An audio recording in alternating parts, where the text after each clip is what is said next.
Hello and welcome to Ignited Minds.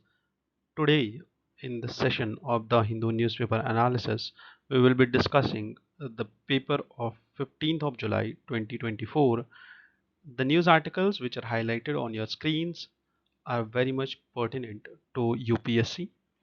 When we talk about these articles, whenever we discuss these articles, we in this session discuss both dimensions of these, that is static and current affairs दोनों चीज़ें discuss होती है यहाँ पे and how this news is relevant to UPSC mains and prelims. ठीक है, like for example this Wolbachia method, this was earlier asked in 2023 and in that paper it was asked about mosquitoes, and now today you will see that how this Wolbachia method is being researched or wasps. ठीक है, further we will also see the Ratna Bhandar which is being opened from the Jagannath temple and what are the basic architectural differences in Jagannath Puri temple, what is Kalinga architecture and what not. Karnataka government का जो ये bill आया है gig workers bill, ये हम already discuss कर चुके हैं. There is an editorial written on electoral practices and the electoral these results by mister Shashi Tharoor. We will also see that CBI का हम static and current dimension दोनों देखेंगे. There was a case pending since 2018 of West Bengal and the central government over the jurisdiction of CBI. There is a verdict over this case which was recently pronounced by Supreme Court. We will see all of that. Okay, so let's begin the discussion with a UPSC prelims PYQ which was asked in UPSC 2024. This playwrights, ठीक है, ये पहले भी question आ चुका है 2021 में question आया था अबाउट प्ले राइट्स. ठीक है, देर वर 3 I guess or 4 whose names were given. Basically these were the dramas of Gupta era and the options said what are these religious texts, are these languages, are these playwrights, or what are these. In 2024 they asked that which one of the following work is attributed to the playwright Bhasha. Bhasha is a person, a author, dated to 350 century AD.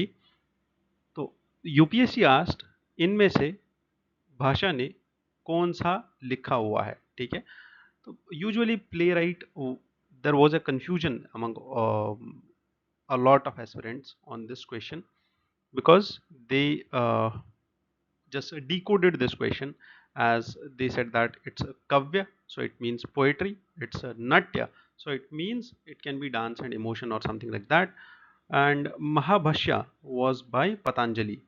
Okay, so there was this confusion. This is a grammar. Okay, there was this confusion about Madhyam ya yoga, that it should be a philosophy of yoga. Somehow a confusion erupted. I don't know from where, but this option C is the correct option for this question. As you can see in the explanation also, this person belonged to 350 century AD and he wrote many works like Madhyama Vyoga, Duta Ghatokacha, Duta Vakya, Bhala Charitra, Charudata. These are his some of the works which are highlighted over here. Oh, don't get confused over these questions. Although it was deep in the ancient history, which required a specific knowledge, but yes, elimination could have been used as I highlighted and explained over here. The first news article talks about Trump and his assassination at a US poll campaign, which was failed attempt. Okay. Although it was condemned by various democratic leaders all across the world, the point is मैं यहाँ पे इस news में नहीं जाना चाहता हूँ क्योंकि there are multiple people who asked me this question that sir which news is important and which is not.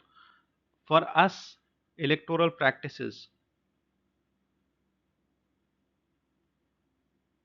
and the structure of elections in different countries are important. Like if you remember, आज से 4 दिन पहले हमने French का, France का elections and how the elections in France are conducted in first and the second round. What is cohabitation in France? We discussed that in detail, and that is how we should cover the elections and democratic practices which are there in different countries. Although this news is not important for us. Okay, that is how you answer what is important in newspaper and what is not. This editorial, this is a small, very small news on the news page of the Hindu.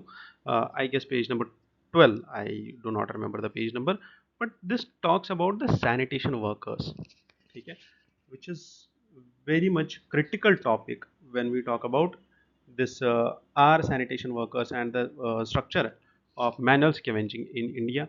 I have highlighted over here a research page of Deccan Herald newspaper which was published back then in 2022, and there is data about sewers that deaths due to hazardous cleaning of sewers and septic tanks in India from 2019 to 2022 has been around 188 deaths were there.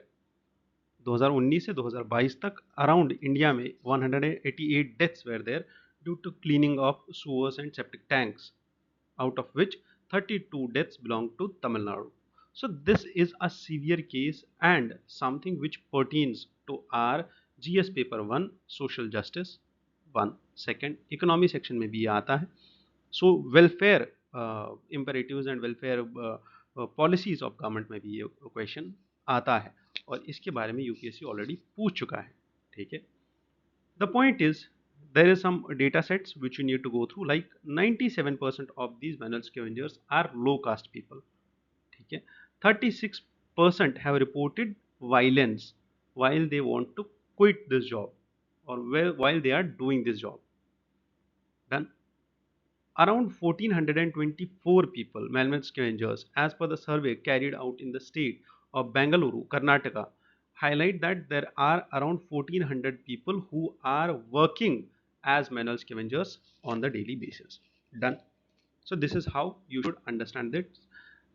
Government steps, there have been around 111 cases where no compensation was awarded to the people who died or who got injury out of this. Okay.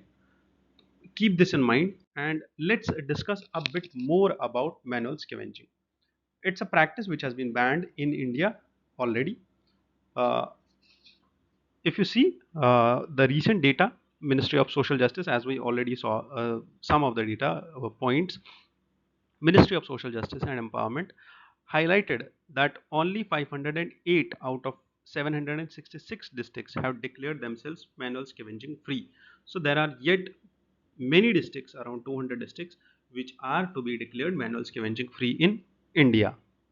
So what is manual scavenging? Manual scavenging means manually cleaning, handling, disposing the human excreta, okay, or the other waste material from open drains, sewers, dry latrines. Other than that, manual scavenging has been a long-standing issue and it was officially banned in India in 1993. Remember this thing. There are some constitutional provisions and legal provisions which we must understand regarding manual scavenging. There is Article 14, Article 17, Article 21 and Article 23 of the Indian Constitution which pertain to such derogatory practices. Like 14 talks about equality and equal protection of law. 17 also pertains to this critical issue. As I highlighted, 97% of the people belong to the lower caste, and 17 says that we should abolish the untouchability and there should be prohibition of untouchability and the practice of untouchability in any of its forms. Article 21 talks about the protection of life and personal liberty. 23 talks about the protection of traffic in human beings and forced labor. Done. There are some legal provisions also, like there is prohibition of employment and manual scavenging and their Rehabilitation Act 2013. This act You should remember this act because this is the main legislation which actually prohibits and has an objective to eliminate manual scavenging from India. This act prohibits employment or engagement of anyone as a manual scavenger. This also prohibits anyone from constructing or maintaining insanitary latrines. Okay. Three things. One is it prohibits the employment, it prohibits the functioning and construction of insanitary latrines also. It tries to eliminate the manual scavenging. Remember the 3 points. What are basically the reasons for manual scavenging to be a continued practice? कि क्यों ये अभी तक है हमारे पास, ये अभी तक चल रहा है ये practice? Why? Because there is insufficient sewage management system. ठीक है? In India, where most of the municipalities do not have latest machines to clean the sewage system, and there are unskilled laborers, workers who work much cheaper than to hire a, like a well technically equipped organization to clean the sewers. ठीक है? There is caste based hierarchy which helps in keeping the system as it is, maintaining the status quoist form, and they are being disincentivized once they try to move out of this profession. Okay. There have been multiple case studies and multiple videos which you can watch on this menace. Particularly, there is a video by Samdhish, one of good persons who is reporting on his own about the manual scavenging practices in India. You can also watch it on YouTube. So, the effects of manual scavenging, if you see, there is health hazard, cholera, typhoid, hepatitis. Health issues pertain to this, like there are various disease like cholera, typhoid, hepatitis, and various respiratory conditions also which exacerbate the health hazards of these people who already are low on their income. Next is the dignity and human rights violations. This manual scavenging is a clear violation of dignity and human rights of the individuals who are involved in this. That there is psychological and emotional trauma through which these people go once they go deep into the sewers to clean them. When we talk about the government initiatives, what government has done for these people, so you should be aware of this thing that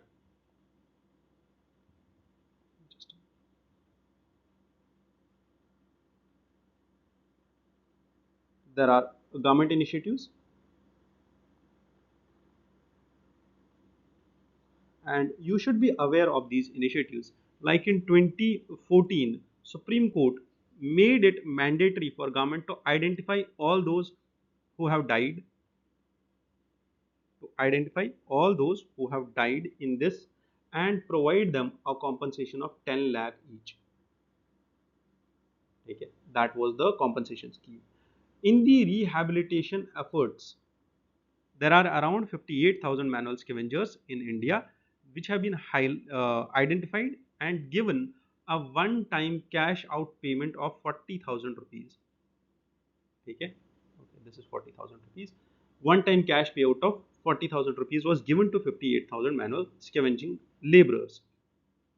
Plus, there is skill training which is given to around 22,000 of such laborers to help them equip themselves with better skills.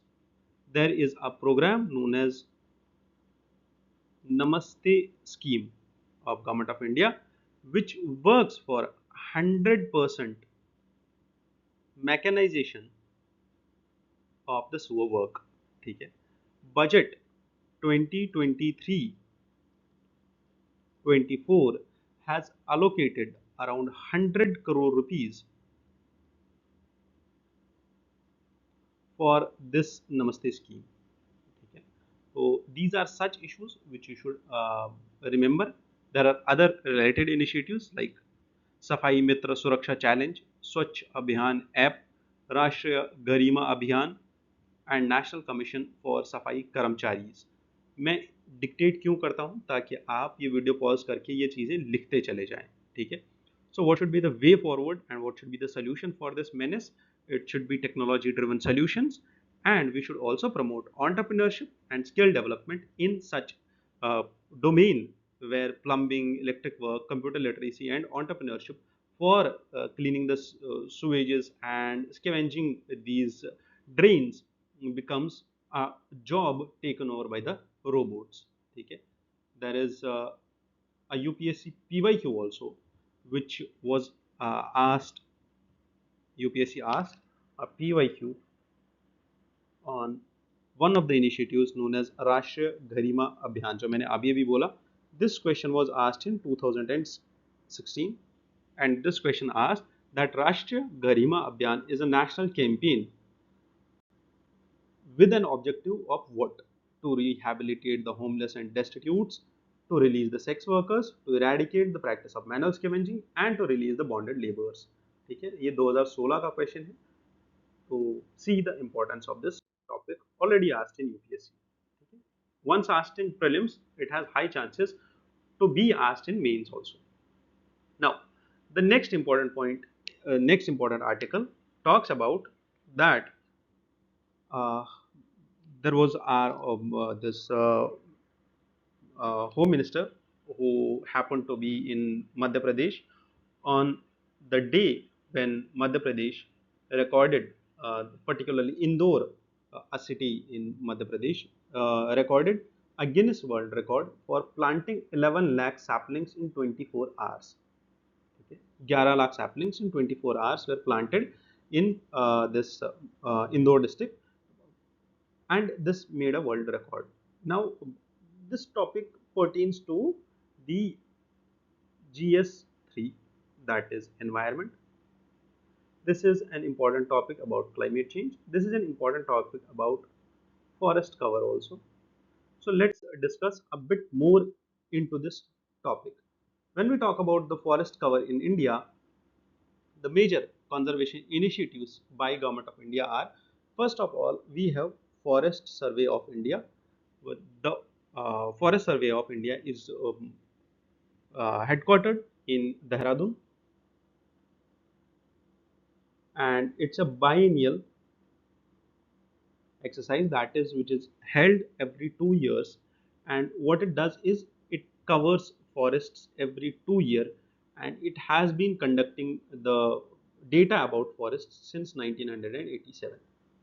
The findings are published in Indian State of Forest Report. ये जो report है ये हर 2 साल में आती है, और अभी जो हमारे पास लेटेस्ट रिपोर्ट है दैट इज ऑफ 2021. ठीक है. India's total forest cover as per the 2021 census 2021 report holds around, there are around 8 lakh square kilometers in which India's total forest tree cover, total forest cover and tree cover, there are two things, one is forest cover and another is tree cover. So around 8 lakh square kilometers are there in which India ka forest cover plus tree cover stands. So it's around 24.62% of geographical area. UPSC already has asked a question on this, that which state was the most जहाँ पे increase हुआ, जहाँ पे decrease हुआ. ठीक है. Rest, there are other government initiatives to boost the forest cover like Green India Mission. Green India Mission was started in 2015 to 16 financial year, and over the last 5 periods, 15-16 to 2020, the budget, total allocation of the budget to this program was around 750 crores, which was released for 17 states and union territories to support the afforestation programs. Next is National Afforestation Program. This National Afforestation Program is now merged with green India programme. और अब ये दोनों चीजें साथ में काम करती हैं। There is one more initiative known as Nagar Van Yojana. This was launched in 2020 and it aims to create around 600 nagar vans, matlab it's the urban forests, the city forests, and it also aims to uh, form or create 400 nagar vatikas, that is the peri urban areas में 400 nagar vatikas, ठीक है। 600 nagar ones will be in urban areas, and in peri-urban areas we will form the nagar vatikas. This initiative intends to enhance the green cover, preserve the biological diversity, and improve the quality of life for urban dwellers. There is one more initiative of Government of India known as compensatory afforestation fund, usually termed as CAMPA. CAMPA, what it does is it's utilized by states. It's a fund which is utilized by states and union territories for compensatory afforestation to offset the forest land diversion for developmental projects. 90% of this fund is to be given to the states, while as 10% is to be retained by the center. तो जितना भी पैसा इस fund में आएगा वो centre और state आपस में बांट लेगा। 90% स्टेट्स को दिया जाएगा, 10% सेंटर के पास रहेगा, just for the purpose of afforestation. Okay.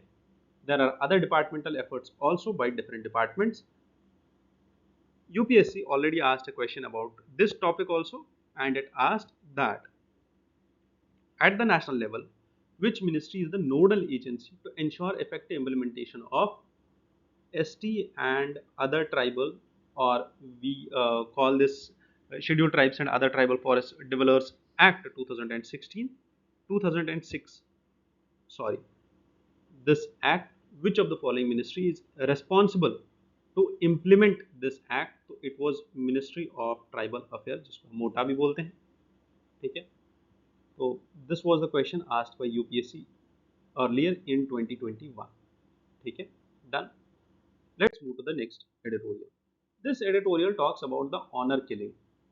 Basically, I want you to make a note that about this Baghpat killing, an honor killing which happened in one of the regions of UP, that drew apart two families which were neighboring families. There was two kids who got involved into each other, and later they were killed in the name of honor killings.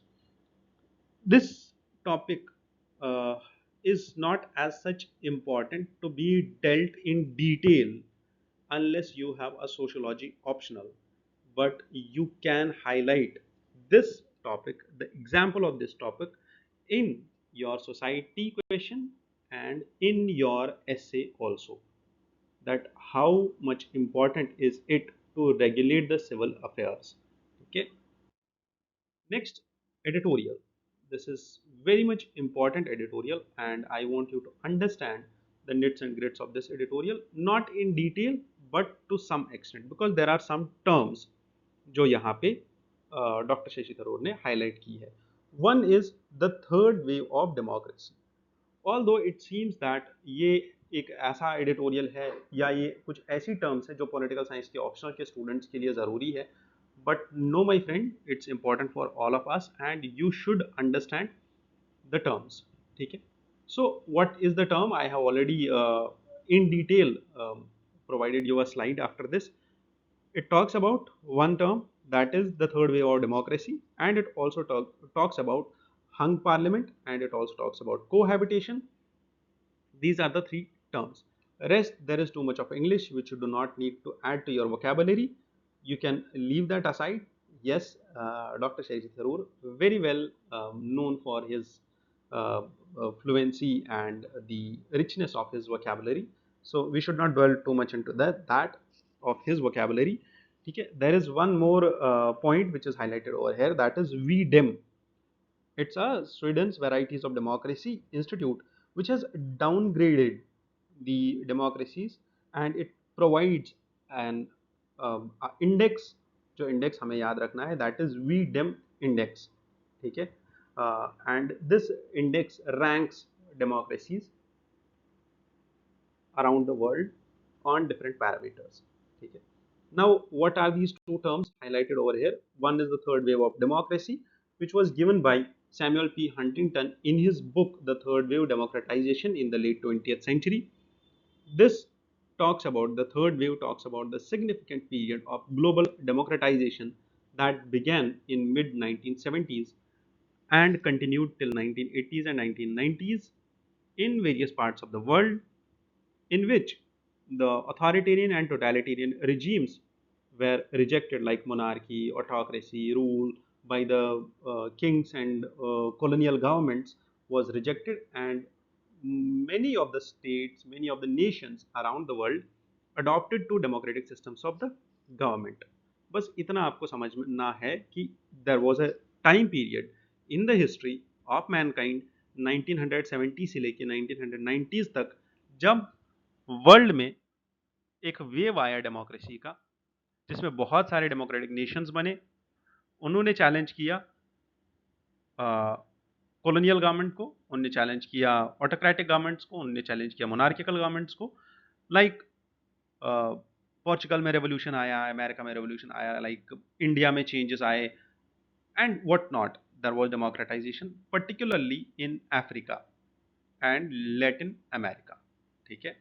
तो these are some of the countries, some of the regions like Asia, Africa, Latin America, Eastern Europe, जहाँ पे ये third wave of democracy आया था। आपको बस ये कोई कॉन्सेप्ट याद रखना है ताकि ये आप कल को अपने आंसर्स में कोट कर पाओ। Next is the term about cohabitation and hung parliament. This is the fourth time that French or the France parliament is witnessing again a cohabitation. Earlier it was 3 times already France में ऐसा हुआ है, and now there will be the fourth time that the parliament is seeing, because the editorial highlights कि the first round of French elections वहाँ पे right wing politics majority में आ रही थी, but in the second round of the elections there was this emergence of cohabitation, जिसमें एक party का प्रेसिडेंट होगा, एक पार्टी का प्राइम मिनिस्टर होगा in the same house of the parliament. Now if you want a detailed discussion on French elections, it's already in one of the series of this the Hindu editorial. You can go back and look for that in the timeline only. You can see in the last week also we discussed the same editorial also. There is an important issue which is highlighted over here with regard to the Karnataka's gig workers. Okay. What does the gig workers and what is the promise of Karnataka bill about the gig workers? We will discuss this in detail. Although हमने थोड़ा बहुत इस पर discussion किया हुआ है, but थोड़ा सा और डिस्कशन करते हैं. What are gig workers, what is gig economy, and what actually is the issue with this editorial, which is highlighted by a faculty member of Goa Institute of Management. The person, the author of this editorial highlights that कि यहाँ पे कुछ कुछ core issues हैं. One is कि gig workers को they do not have, or the Karnataka bill is not giving or replacing the institutional social security benefits such as PF, gratuity, maternal benefits, which regular workers are legally entitled to, है ना. Regular workers जो भी formal sector में, formal employment में workers हैं organise sector में, उनके पास ये सब बेनिफिट्स होते हैं कि उनको पीएफ मिलता है, ग्रेट्युटी मिलती है, मैटर्निटी बेनिफिट्स मिलते हैं, बट गिग वर्कर्स के पास वो नहीं है, और कर्नाटका की बिल भी उनको नहीं दे रही है. नीदर, ना तो राजस्थान की बिल उनको दे रही है, ना कर्नाटका की बिल उनको दे रही है. ठीक है, वन इशू इज दिस.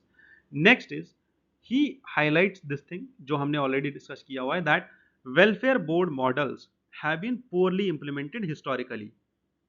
तो पुराना भी, जैसे इनने हाईलाइट किया यहाँ पे, कंस्ट्रक्शन वर्कर्स का एक वेलफेयर एक्ट आया था 1996 में, and unorganised workers social security act आया था, जहाँ पे फंड्स तो अवेलेबल हैं बट दे वर इनएडिक्वेटली यूज्ड, जिसकी वजह से वो वेलफेयर वो बोर्ड्स ने उतना अच्छा काम नहीं किया. तो जो कर्नाटका का बिल है, वहाँ पे भी हम एक वेलफेयर बोर्ड बना रहे हैं, welfare board and a welfare fund for these gig workers. So how do you expect this welfare board will work so efficiently? Okay.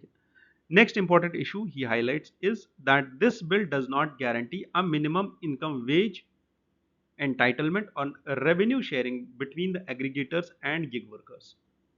तो these are 3 or 4 issues which he highlights. यही चीज आपको इस editorial से याद रखनी है. Rest the other things are which we will be discussing over this slide. So what are gig workers? They are basically a free market system. Gig economy is a free market system in which organizations hire or contract workers for a short span of time, and they give them contract based tasks like Ola, Uber, Zomato, Swiggy. ये सब जो है अपने workers को एक छोटा सा task देते हैं, like driving passenger from one place to his destination is something which you can understand very well. What is the size of gig economy in India? So, as per the Niti Aayog reports, around there are like 47% of the gig workers which are in medium skilled jobs, and 31% are in low skilled jobs, and 22% are in high skilled jobs, these gig workers. And if you see that retail, trade and sales sector holds around 26 lakh gig workers only. Okay? This is the uh, uh, you can say that this is the significance of gig economy in India, and it's highlighted that there will be a compound annual growth rate of 49% in the gig economy from 2020 to 2030. इतना ज़्यादा growth करने वाला है ये gig sector. Done.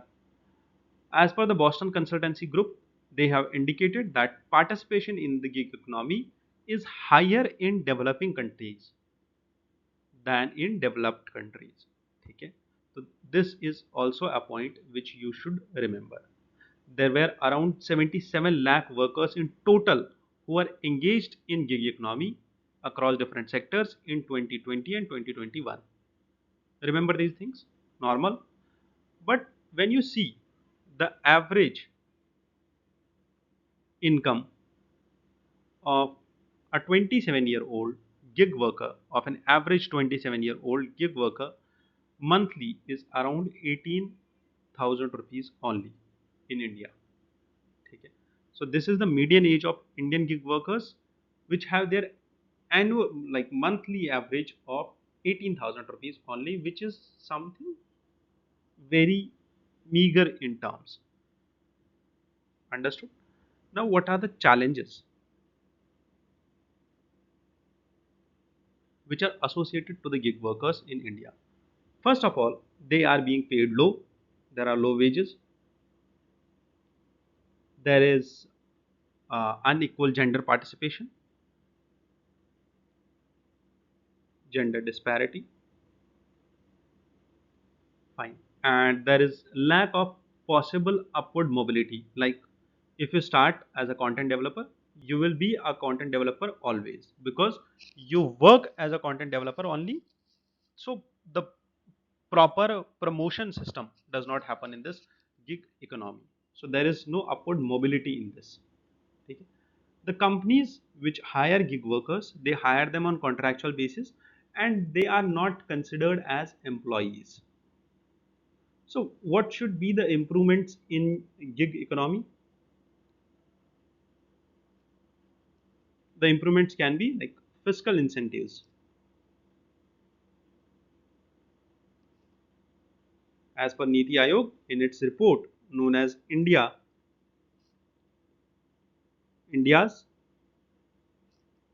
booming gig and platform economy, ये नीति आयोग का एक report आया था जिसका नाम था India's booming gig and platform economy. It said that fiscal incentives such as tax breaks and startup grants should be provided for businesses that allow and that provide livelihood opportunities where women constitute a substantial portion of their workers. The one thing. Second, there should be retirement benefits also. This report also recommended that the firms the firms which adopt the policies that offer old age retirement plans, they also should be incentivized. Okay. Basically, the debate of this gig economy and the security for the gig workers started with the Rajasthan platform based gig workers registration and welfare act of 2023. This was the base of this discussion recently in this year 2023.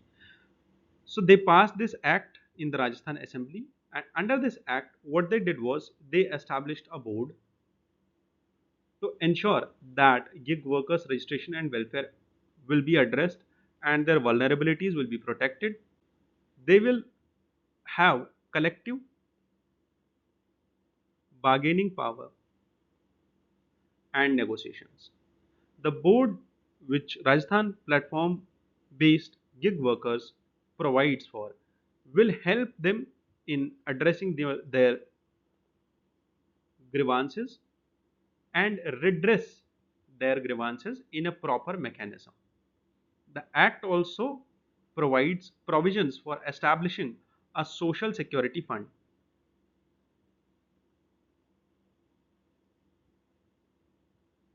ठीक है, ये था राजस्थान की government का act. ठीक है. Now the Karnataka bill also published the draft of its Karnataka platform based gig workers social security and welfare bill. This bill also has some of the similar provisions, like the draft bill provides that the contract between the aggregator and the worker should contain an exhaustive list of grounds on which the contract will be terminated by the aggregator. कि जो agreement हो रहा है उस agreement में पूरा अच्छे से लिखा गया हो कि कौन कौन सी चीज़ें ऐसी होंगी जिससे डिस्प्यूट कल को ना हो या जिससे डिस्प्यूट को प्रिवेंट किया जाए. There should be a 14 days prior notice like thing. जैसे यूजुअल फॉर्मल या इनफॉर्मल सेक्टर में आप एम्प्लॉयमेंट लेते हो तो वहाँ पे भी it's a 1 month of gap, 1 month of notice period. वैसे ही यहाँ पे 14 डेज का नोटिस पीरियड होना चाहिए. आर्बिट्री टर्मिनेशन नहीं होना चाहिए. There should not be instances of blacklisting the workers from their work without hearing the side of the worker. ठीक है. It also mandates aggregators to make payments at least every week. कि अगर आप किसी इंसान को फ्रीलांसिंग पे रख रहे हो तो उसको वीकली पेमेंट कर दो. There is this Karnataka bill also provides for a welfare fund for their social security needs. ठीक है. These are the provisions which you should understand about the gig economy. These are the points at large which you should remember about the gig economy. Done. Now the editorial in the text and the context page came up regarding the CBI. ठीक है. ये थोड़ा सा important article है. CBI पे discussion बहुत time से चल रहा है in the news. The editorial about CBI will be dealt in detail. I want you to remember some of the points from this discussion for your like answer writing and for the general perception, because there were questions from CBI about the general consent and the specific consent of CBI. Okay. This has been in news in past 3 to 4 years now. So there are high chances that question can be asked from this institution also, because this is one of the independent bodies in the investigation process which is all over the India. There was a case pending between West Bengal government and the CBI, particularly the union government. This case pertains to, I guess, this was a case of 2018, November 16, 2018. This CBI, the state of West Bengal, withdrew its general consent from the CBI's cases. what is general consent and what is specific consent. We will deal with that in upcoming discussion. First of all, I want you to understand that what was the verdict in this case. Supreme Court on 10th of the July upheld that maintainability of West Bengal government's suit accusing the union government of constitutional overreach by employing CBI to register and investigate cases in the state despite its withdrawal of general consent in 2016 or 2018. See, let's understand first what is the story. The story in general is that CBI comes under administrative control of central government. ठीक है, तो हर एक state क्या बोल रहा है कि central government अगर किसी अपोजिशन पार्टी की है और स्टेट में गवर्नमेंट किसी दूसरी पार्टी की है, तो central government uses CBI as a weapon to harass or to use or to arm twist the state governments in different cases. Like अभी हमने देखा ईडी का केस, अरविंद केजरीवाल. ठीक है, we earlier saw such cases, multiple cases, like Tamil Nadu में case, Karnataka में case about the government. जो government के चीफ पैटर्न्स होते हैं, जो पॉलिटिकल पार्टी के चीफ पैटर्न्स होते हैं, वो पॉलिटिकल पार्टी जो स्टेट की अलग होती है और सेंटर की अलग होती है and they do not align to each other. बस रिमेंबर दिस कि जब स्टेट में अलग गवर्नमेंट होगी, सेंटर में अलग पार्टी की गवर्नमेंट होगी, at that point of time this discussion comes up. तो हुआ क्या था कि CBI has powers to investigate cases in a state. ठीक है, now there are two powers, that is general consent and specific consent. General consent is provided to CBI by state governments कि हाँ ठीक है, आपको जनरल कंसेंट दे दिया CBI को. Now CBI can take over any case from that state and start investigating it once it gets the approval from central government. Done.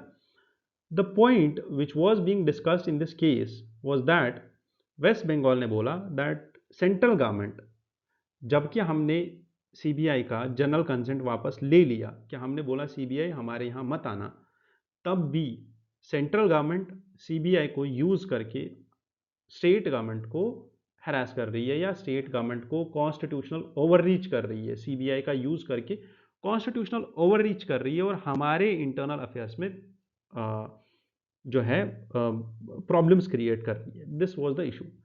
Now the central government gave it's argument कि यार हमने तो ऐसा कुछ गलती किया नहीं, बिकॉज CBI जो है इंडिपेंडेंट बॉडी है और ये उतना ज़्यादा हमारे कंट्रोल में आती नहीं है.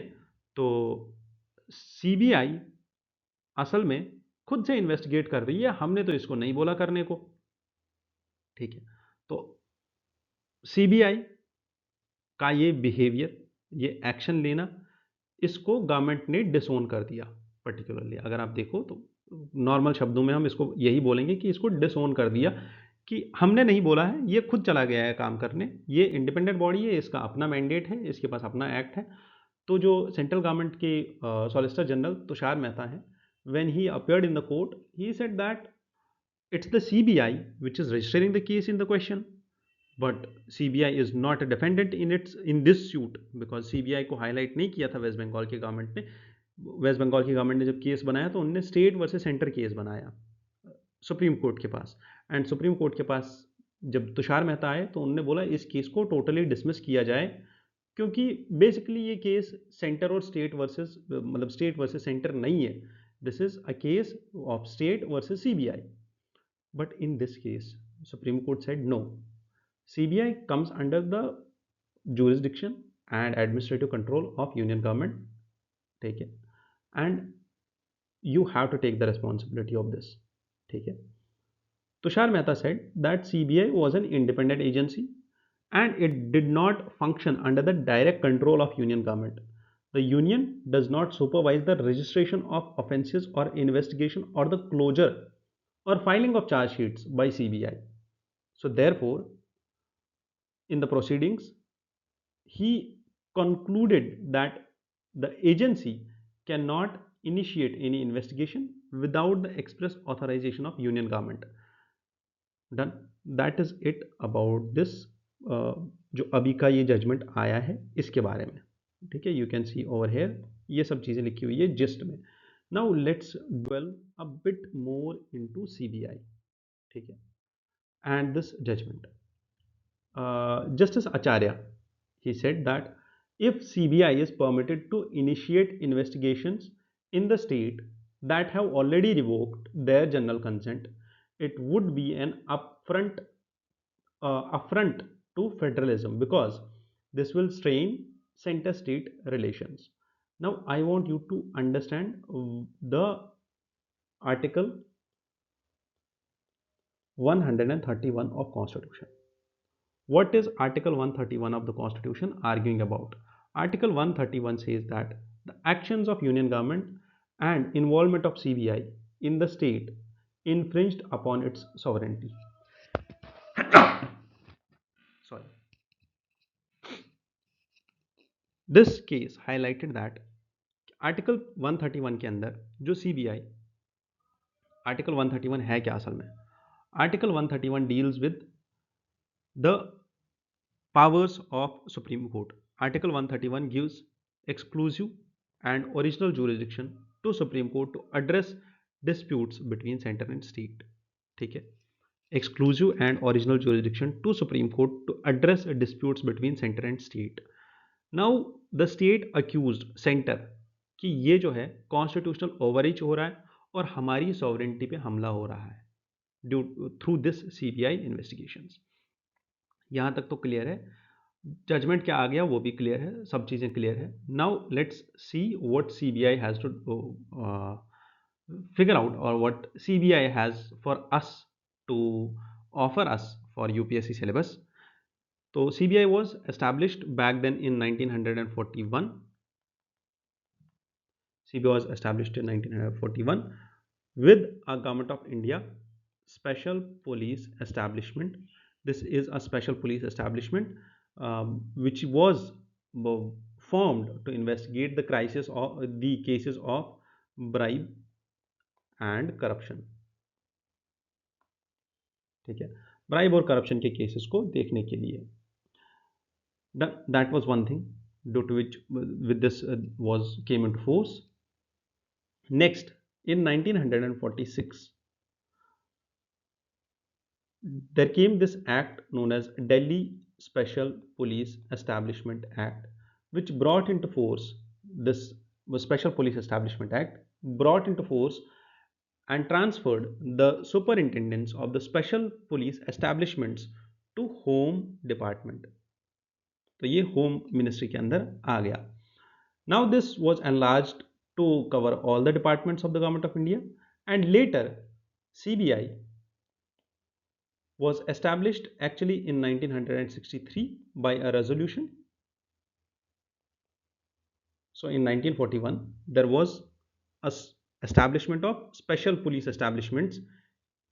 In 1946 there was this act which brought in that all the special police establishments will come under the Home Ministry. In 1963 there came a resolution which was brought in by Ministry of Home Affairs and which established CBI. So CBI was established as under a resolution. So it was not a statutory body. It is not a statutory body. Further, this establishment CBI was now transferred from the purview of Ministry of Home Affairs to Ministry of Personnel and Public Grievances and Pensions. Okay. Now this comes under the Ministry of Personnel. So what is the basic motto of CBI? It actually holds that there should be industry, impartiality and integrity in India, and its mission is to uphold the Constitution of India and its laws. Okay. What is the composition of CBI? CBI holds a director, a special director. One is director of CBI, another is special director of CBI. Then comes the additional directors, joint directors, DIGs, SPs, and other usual ranks of police personnel, and some forensic scientists and law officers also. That is the composition of CBI. The director of CBI is the head of CBI and is responsible for its administration and organization. The appointment of the director of CBI, it's basically the Lokpal and Lok Ayukta Act. 2013, which amended the Delhi Police Establishment Act of 1946 and said in this amendment that central government will appoint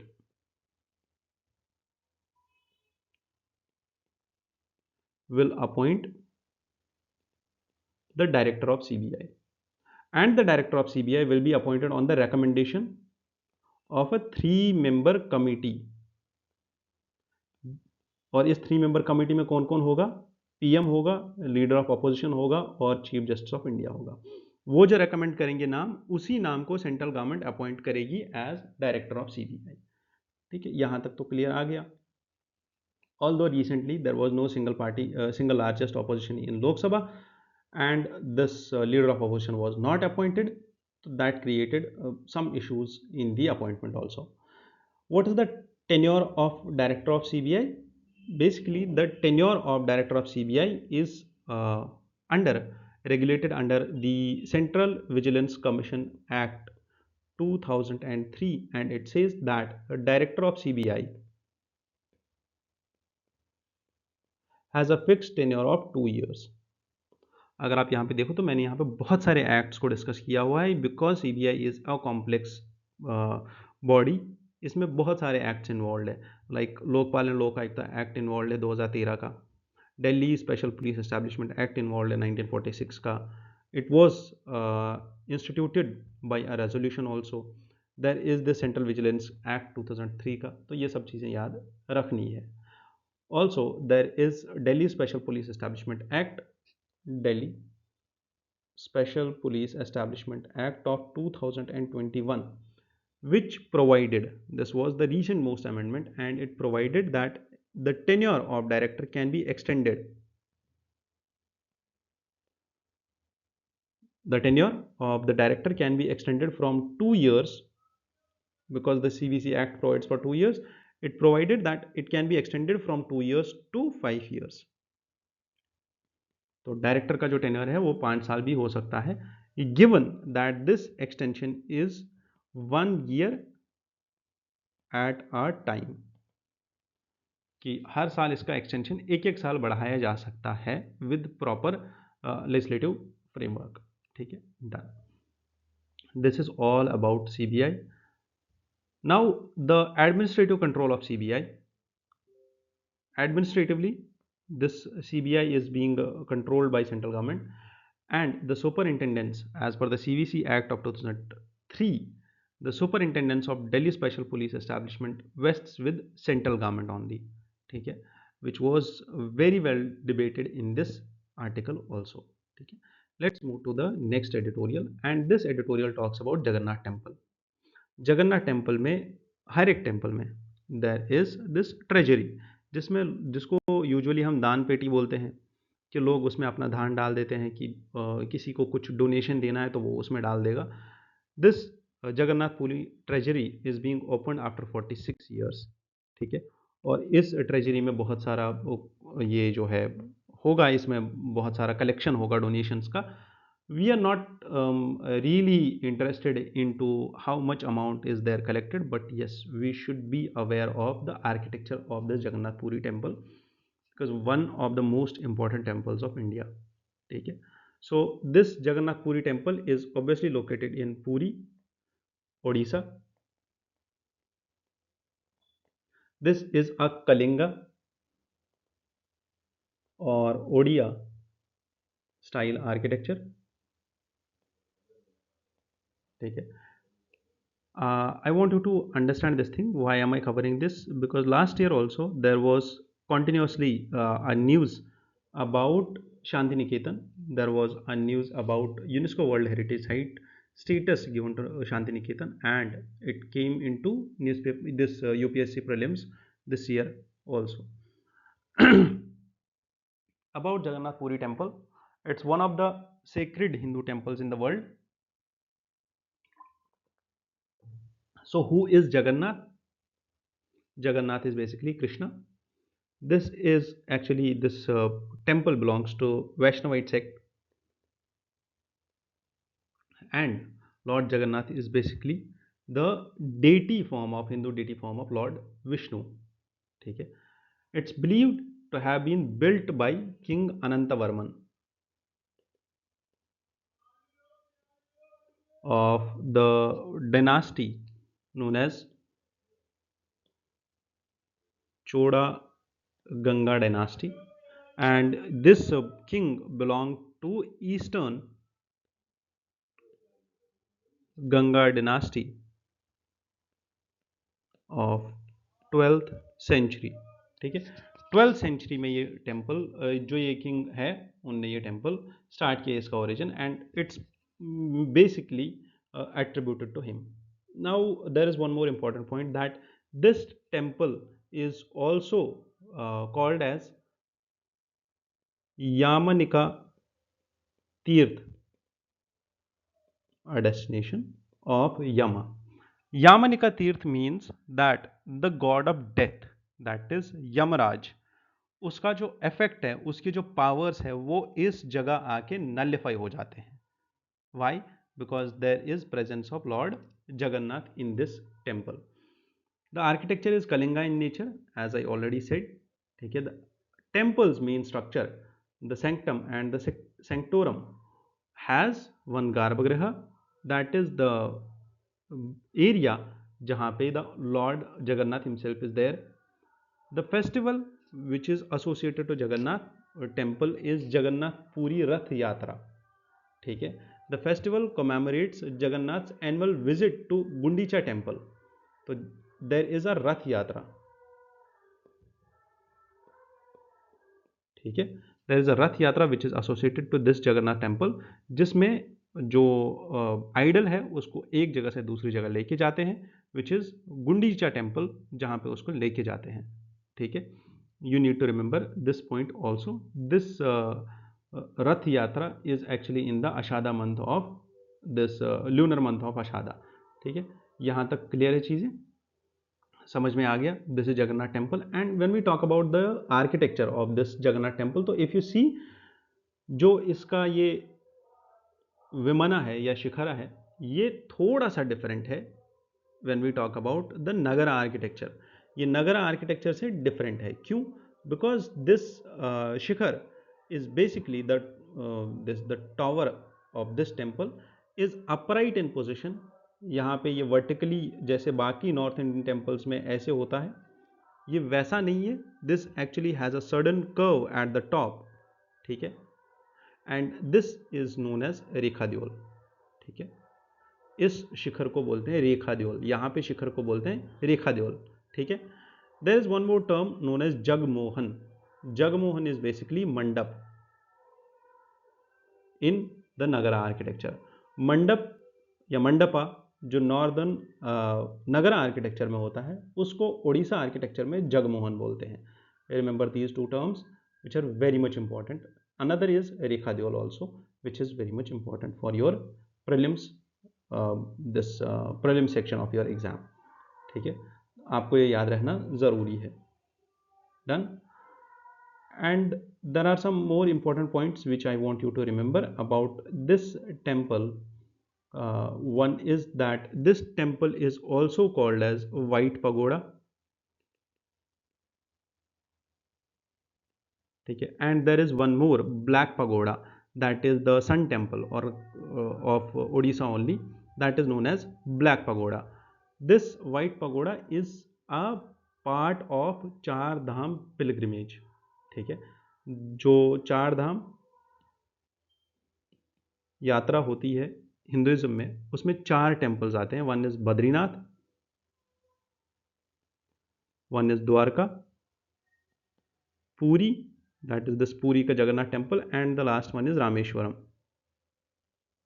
ठीक है, तो चार धाम यात्रा में ये एक important place hold करता है। ठीक है, there are 4 gates to this temple, जिनके अलग अलग नाम हैं, लाइक सिंह द्वारा, व्याग द्वारा, हस्ती द्वारा, जो आपको याद रखने की ज़रूरत नहीं है। ठीक है, moving to the next editorial. This editorial talks about the you can say the lack of oxygen in the coal mines in Gujarat. This is basically illegal coal mining which is highlighted over here. Illegal coal mining को रोकने के लिए government of India earlier brought in जिसका नाम था Khanan Prahari app, ठीक है। This Khanan Prahari was a portal, an innovative app which allowed citizens to take an active role in reporting incidents of illegal coal mining through submission of geo tag photographs and textual information. तो कहीं पे भी अगर आपको दिख जाए कि illegal coal mining हो रही है, तो आप ये खनान प्रहारी ऐप जो है इंस्टॉल करके वहाँ का रिपोर्ट कर सकते हो इस ऐप पे। Further, then there comes the web portal of Coal Mine Surveillance and Management System, which was also developed by Bhaskaracharya Institute, Ranchi का, जो इसका फर्दर डेटाबेस मेंटेन करता है, ठीक है। Once you report these incidents, there were around more than 400 incidents which have been reported. Then the complaint tracking system comes in force and rest of the things happen. जो ये illegal coal mining है, इसको लेके I want you to remember this app. What is the status of coal mining in India? India is basically fifth largest country in terms of coal deposits in India. Coal is also known as black gold, and coal imports in India increased by 30% in 2022 to 23. What are the major coal producing states in India? It's Jharkhand, Odisha, Chhattisgarh, West Bengal, Madhya Pradesh, and Telangana. Then the timeline related to coal mining in India, you can see that it was earlier 220 years ago that East India Company started the Raniganj coal field in 1774. Way back तब से हम coal mining कर रहे हैं India में, 220 साल हो गए इस चीज़ को, ठीक है। In the post independence India established in 1956, which is known as National Coal Development Corporation (NCDC) to systematize the coal industry in India and its growth in India. ठीक है। Further, there is a concept in terms of the climate change and the reversal of climate change, where we disincentivize the use of coal for the purposes, and we tend to not use these fossil fuels for electricity generation and all. However, this is still over there जहाँ पे हमें बहुत ज़्यादा ज़रूरत है कोल की, because we have not yet developed the alternative resources for energy development, ठीक है। There is 100% automatic route through which the FDI is uh, invited into India in coal mining. In 2019, UPSC also asked a question about in prelims about the coal mining, and it asked that coal sector was nationalized by the government of India under Indira Gandhi, and the coal blocks which are allocated currently are allocated on the basis of lottery. The third statement of the question was about that till recently India imported coal to meet the shortages of domestic supply, but now India is self-sufficient in coal production. To which the two articles, that is the two statements, that is the blocks being allocated on lottery basis and the self-sufficiency in coal production, was wrong. It was only that coal sector was nationalized under Indira Gandhi government. This was the only correct statement in that question. So that is how much important is this topic. This editorial talks about the packaging and the mandatory information on packaging. I want you to remember one thing, that is front of package labeling. Front of package labeling system in India. Basically, what is this front of package labeling system? This was introduced in 2014 in India by an expert committee which was set up by FASI. Okay. What did this system recommended? It recommended basically QR codes, and it said that there should be color codes to label the food items. ठीक है। इन 2022 फसाई और FSSAI also decided to adopt to health star rating system। क्यों मैं ये बोल रहा हूँ यहाँ पे याद रखने को, because already there is the star ranking system in electric equipments which was asked by UPSC in 2016। Now in 2022 there is this health star rating system which was adopted by FSI to have the front of package labeling system कि हर package पे ये label होना चाहिए, health star rating होनी चाहिए, जिसमें क्या होगा 1/2 स्टार टू 5 स्टार्स ये रैंकिंग दी जाएगी उन आइटम्स को जो खाने वाले आइटम्स है। And this ranking is based on salt, sugar, fat. ठीक है। तो ये 2022 का न्यूज़ है, 2022 से ये न्यूज़ में है। This rating will be the first such in India, a country which is burdened by lifestyle disease।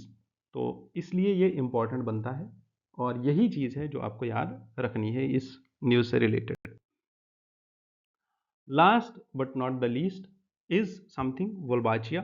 Wolbachia method was already asked by UPSC in one of its I guess PYQs in 2023।